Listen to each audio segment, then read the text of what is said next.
Hi friends. தாவேகா தலைவர் விஜய் அவர்கள் போட்டியிடுறதுக்காக 10 தொகுதிகளை தேர்வு செஞ்சு வச்சிருக்கிறதா தகவல்கள் வெளியாயிருக்கு. இந்த 10 தொகுதிகள்ல இருந்து இளைஞர்கள், பெண்கள், சிறுபான்மை மக்கள், தாவேகா உறுப்பினர்கள் அதிகமா இருக்கிற தொகுதியை தேர்வு செய்யறதுக்கு தளபதி விஜய் அவர்கள் முடிவெடுத்திருக்கிறதா சொல்லப்படுது. சட்டசபை தேர்தலுக்கு இன்னும் 7 மாசங்கள் மட்டும்தான் இருக்கிற நிலையில தாவேகா சார்பில் தேர்தல் பணிகள் தீவிரமா மேற்கொள்ளப்பட்டு வருது. மதுரை மாநாட்டுல பிரம்மாண்டமா இளைஞர்கள் பட்டாளத்தை காட்டுறதுக்கு விஜய் அவர்கள் முடிவெடுத்திருக்கிற நிலையில அடுத்தடுத்து சுற்றுப்பயணத்தையும் மேற்கொள்ள இருக்காரு. இந்த சுற்றுப்பயணத்தின் அப்போ தேர்தல் அறிக்கையின் சில விஷயங்களையும் வெளியிட இருக்கிறதா சொல்லப்படுது.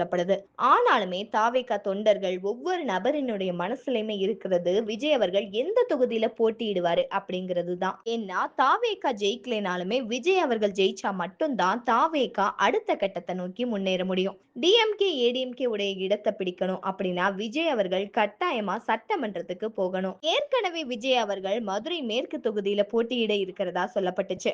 ஆனா விஜய் அவர்கள் போட்டியிடுறதுக்கு ஏதுவா 10 தொகுதிகளை தாவேகா அடையாளம் கண்டிருக்காங்க. அதுபடி திருவொற்றியூர், விருகம்பாக்கம், வேளச்சேரி, சோழிங்கநல்லூர், விழுப்புரம், நாகை, விருத்தாச்சலம், கடலூர், ரிஷிவந்தியம், தூத்துக்குடி மாதிரியான 10 தொகுதிகள்ல ஒண்ணுல மட்டும்தான் தளபதி விஜய் அவர்கள் போட்டியிடுறதுக்கு முடிவெடுத்திருக்காரு. அதுபடி இளைஞர்கள் அதிக அளவுல இருக்கணும், சிறுபான்மை மக்கள் வாக்குகள் இருக்கணும், பெண்கள், தாவேகா உறுப்பினர்கள் அதிக அளவுல இருக்கணும், கடலோர பகுதி இதெல்லாம் வச்சுதான் முடிவெடுக்க இருக்காரு. இந்த சட்டசபை தேர்தல்ல கிட்டத்தட்ட 85 வாக்காளர்கள் புதுசாவே வாக்களிக்க இருக்காங்க. இவங்களை கவர்றதுக்காகவே தாவேகா தரப்புல முடிவெடுக்கப்பட்டு முயற்சிகளும் மேற்கொள்ளப்பட்டு வருது. இதனாலேயே விஜய் அவர்கள் போட்டியிட இருக்கிறதா சொல்லப்பட்ட மதுரை மேற்கு தொகுதி அவருடைய பட்டியலிலேயே இல்ல அப்படிங்கிறதும் தெரிய வந்திருக்கு. அது மட்டும் இல்லாம விஜய் அவர்கள் எந்த தொகுதியில போட்டியிடுவார் அப்படிங்கறத முன்கூட்டியே தெரிஞ்சுக்கிட்டு அந்த தொகுதியில டிஎம்கே உடைய பலத்தை அதிகரிக்கிறதுக்கு டிஎம்கே தலைமை உத்தரவிட்டிருக்கு. இதனாலேயே விஜய்க்கு எதிரா வலிமையான வேட்பாளர் ஒருத்தரை நிறுத்துறதுக்கு டிஎம்கே தலைமை முடிவெடுத்திருக்காங்க.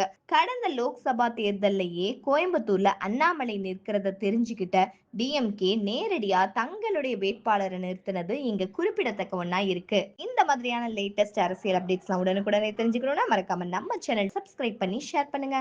பாய். தேங்க்யூ.